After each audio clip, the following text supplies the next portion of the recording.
ये वचन फिलिपियों 2 का 8, 9 और 10 3 वचन मैं पढ़ूंगा आपके लिए। फिलिपियों 2 अध्याय। और लिखा, और मनुष्य के रूप में, अगर इसको हम पूरा पढ़ते हैं 6, 7, तो फिर तुम्हें और पता लगेगा ये यीशु मसीह के बारे में लिखा है। लिखा, जिसने परमेश्वर के स्वरूप में होकर भी परमेश्वर के तुल्य होने को अपने वश में रखने की वस्तु न समझा, वरन अपने आप को ऐसा शून्य कर दिया और दास का स्वरूप धारण किया और मनुष्य की समानता में हो गया और मनुष्य के रूप में प्रकट होकर अपने आप को दीन किया और यहां तक आज्ञाकारी रहा कि मृत्यु, हाँ क्रूस की मृत्यु भी सह ले। इस कारण परमेश्वर ने उसको अति महान भी किया। आमीन ऊंचा। जब तुम्हारे अपने आप आमीन ऊंचा निकलने लगेगा, समझो तुम्हारे घर बरकत से भर जाएंगे। जब तुम अलर्ट चौकस होकर बोलोगे हालेलुया, ऊंचा बोलो हालेलुया। सुनो ध्यान से, ये वचन क्या है। 8 पढ़ते हैं, और मनुष्य के रूप में प्रकट होकर अपने आप को दीन किया और यहां तक आज्ञाकारी रहा था कि मृत्यु, हाँ क्रूस की मृत्यु भी सह ली। इस कारण परमेश्वर ने उसको अति महान भी किया और उसको वह नाम दिया जो सब नामों में श्रेष्ठ है, जो स्वर्ग में और पृथ्वी पर और पृथ्वी के नीचे है, वह सब यीशु के नाम पर घुटना टेके। हालेलुया। और परमेश्वर पिता की महिमा के लिए हर एक जीव अंगीकार कर ले कि यीशु ही प्रभु है। आमीन ऊंचा। यहां पर जो तुम्हारे लिए वचन है, यीशु मनुष्य बनकर पृथ्वी पर पैदा हुआ। यहां पर उसका जो कैरेक्टर है परमेश्वर का नहीं, मनुष्य का है, एक प्रभु का है, एक भविष्यवक्ता का है, गुरु का है। कैरेक्टर यीशु मसीह का शरीर में, देह में रहकर। सुनो ध्यान में। लेकिन बाइबल में लिखा, यीशु मसीह ने परमेश्वर के सामने क्या किया? अपने आप को शून्य किया, दीन किया। वो है कौन था उसने ये समझा ही नहीं अपने आप को।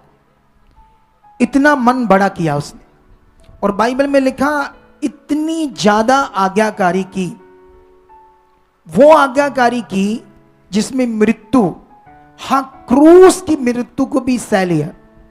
शायद तुम्हें पता नहीं है कि रोमन राज में जो सबसे घिनौना अपराध करता था, सबसे घिनौना अपराध, उसको क्रूस दिया जाता था, हर एक को नहीं दिया जाता था। क्रूस की मृत्यु इतनी गंदी और भयानक थी, इतनी खतरनाक मौत थी, तुम सोच भी नहीं सकते। इतनी तकलीफ से भरी थी।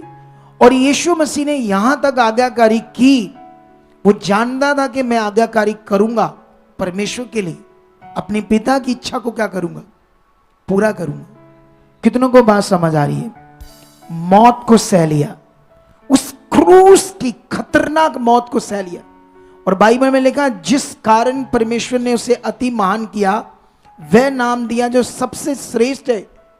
और जो कुछ स्वर्ग में, पृथ्वी पर, पृथ्वी के नीचे, सब कुछ उसके नाम पर घुटना टेके और हर एक जीव अंगीकार करे पिता परमेश्वर की महिमा के लिए कि यीशु ही प्रभु है। सोचकर देखो, यह वचन हमारे लिए लिखा गया है स्पेशल। अगर हम भी परमेश्वर के सामने ऐसी आज्ञाकारी करते हैं, मैं सोच रहा था कि किसी माता पिता के बच्चे ऐसे क्या होंगे कि माता पिता उन्हें बोले तो वो अपनी जान देने के लिए तैयार हो जाए कि ये हमारे माता पिता ने कहा है, ये वचन हमारे जन्म देने वालों ने कहा है। मैं ऐसे सोच रहा था, क्या कोई माता पिता का बच्चा ऐसा हो सकता है दुनिया में? क्या ऐसा कोई बच्चा के सबसे पहले जो मेरे मां या पिता ने कहा है वो आदर, वो दर्जा, क्या कोई ऐसा बच्चा हो सकता है? नो। इस दुनिया में तो है ही नहीं कोई जो अपनी जान देने के लिए तैयार हो जाए। लेकिन बाइबल में आज तो छोटे छोटे कामों के लिए भी बच्चे आज्ञाकार नहीं होते, लेकिन ये स्पेशल वचन आज हमारे लिए क्योंकि ये वचन हमें अपने जीवन में धारना है। क्यों धारना है, क्यों इसे अपने जीवन में लेना है इस वचन को? क्योंकि ये आज्ञाकारी अगर हमारे अंदर रही, तुम्हें मौत देने की जरूरत तो शायद है नहीं। अगर वक्त आएगा तो परमेश्वर के लिए अपनी जान दोगे? दोगे? कितने लोग? सच्चा वाला हाथ है। कुछ लोगों ने हाथ नहीं खड़ा किया, लेकिन वक्त आएगा तो सबसे पहले मैं परमेश्वर के लिए अपनी जान दूंगा। हालेलुया। और मैं ये कथा कहानी नहीं बोल रहा हूं, उस खुदा के पवित्र पुलपट पर बैठकर बोल रहा हूं। वक्त आने पर अगर जरूरत हुई तो सबसे पहले मैं रेडी हूं, क्योंकि यीशु मसीह ने कहा जो अपना प्राण बचाएगा वो गवाएगा, जो अपना प्राण मेरे लिए देगा वह अपना प्राण बचाएगा। हालेलुया। क्योंकि खुदा के वचन में लिखा हुआ हर वचन सच्चा है, पूरा हो रहा है। हर भविष्यवाणियां जो लिखी गई 95% भविष्यवाणियां पूरी हो चुकी है, 5% बाकी है, वो भी पूरी हो रही। इसलिए बाइबल में लिखा है ये अंत के दिन है, इसमें हमने सीरियस होना है, क्योंकि ये अनुग्रह का टाइम है। पुराने नियम में अनुग्रह नहीं था, उस समय परमेश्वर के काम करने का तरीका अलग था। इस समय परमेश्वर के काम करने का तरीका अलग है। तुम्हें समझना होगा, अगर अनुग्रह ना होता तो अब तो दुनिया नष्ट हो जाती। जितना पाप बढ़ रहा है, जितनी चीजें दुनिया गंदा कर रही है ना, आप सोच भी नहीं सकते। क्योंकि हम लोग तो प्रभु में, हम सीखते रहते हैं अच्छी चीजें। हम पवित्रताई के बारे में सुनते हैं तो हम काफी हद तक बचे रहते हैं। कोई 50% बचा रहता है, कोई 60%, कोई 70%, कोई 80%। लेकिन कुछ ना कुछ तो होता रहता है आपके जीवन में भी, आगे पीछे गलत चीजें भी, पाप की चीजें भी, लेकिन फिर भी सुनने से हमारा बचाव रहता है। लेकिन जो ये पवित्र वचन ये संगति में नहीं है, उनका बड़ा बुरा हाल है दुनिया में। उनके बच्चों का संसार में बहुत बुरा हाल है। क्योंकि अंत के दिनों में लिखा धर्म का त्याग होगा। अंत के दिनों में क्या होगा? धर्म मतलब धार्मिकता का त्याग होगा। और क्या बढ़ेगा? पाप बढ़ेगा, क्योंकि विनाश का पुत्र प्रकट होगा, शैतान। उन लोगों को विनाश करने के लिए उन्हें, क्योंकि ये बड़ा विषय, मैंने इसको इन दिनों में बड़ा अनुभव किया है। पाप के जीवन को बड़ा मैंने देखा है कि दुनिया में क्या होने वाला है, और मैंने आने वाले दिनों में तुम्हें बताऊंगा। लेकिन अगर तुम रहे परमेश्वर के साथ तो तुम्हें इस जीवन में पृथ्वी पर भी वो सब चीजों से बरकत देगा, किसी चीज की घटी नहीं रहने देगा। लेकिन तुम्हें ये क्या वचन, तुम ये जो यीशु मसीह ने पूरा किया, इसी तरह से तुम्हारे अंदर भी ये मन है। अगर बाइबल में लिखा अगर तुम भी उसके साथ आज्ञाकारी रहे तो इस कारण परमेश्वर ने उसे अति महान किया, वो तुम्हें भी क्या करेगा।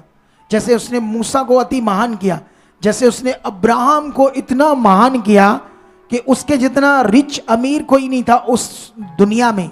अय्यूब के टाइम में, दाऊद के टाइम में, सुलेमान के टाइम में उनके सामने खड़ा होने वाला ये अडानी अंबानी भी फीके पड़ जाते थे। इतना रिच, इतना ऊंचा, अति महान किया था। क्या वचन ये दाऊद के लिए, सुलेमान के लिए, क्या अय्यूब के लिए, क्या अब्राहम के लिए? ये वचन तुम्हारे लिए नहीं है? बोलो यस, ये मेरे लिए है, ये स्पेशल मेरे लिए है। GT road Manawala, Delhi public school, new bypass, Tarn Taran road, Rajyawal Chowk. आप अगर दूर से आ रहे हो या किसी दूसरी स्टेट से आ रहे हो तो आपको 2 या 3 दिन तक यहाँ चर्च में रुकना होगा, ताकि हम आपको वो बातें बता सकें जिससे आपका निश्चय छुटकारा होगा। ये हमारे हेल्पलाइन नंबर्स हैं। आप इन नंबर्स पर कांटेक्ट करके यहाँ चर्च में आ सकते हो, प्रार्थना करवा सकते हो। God bless you all.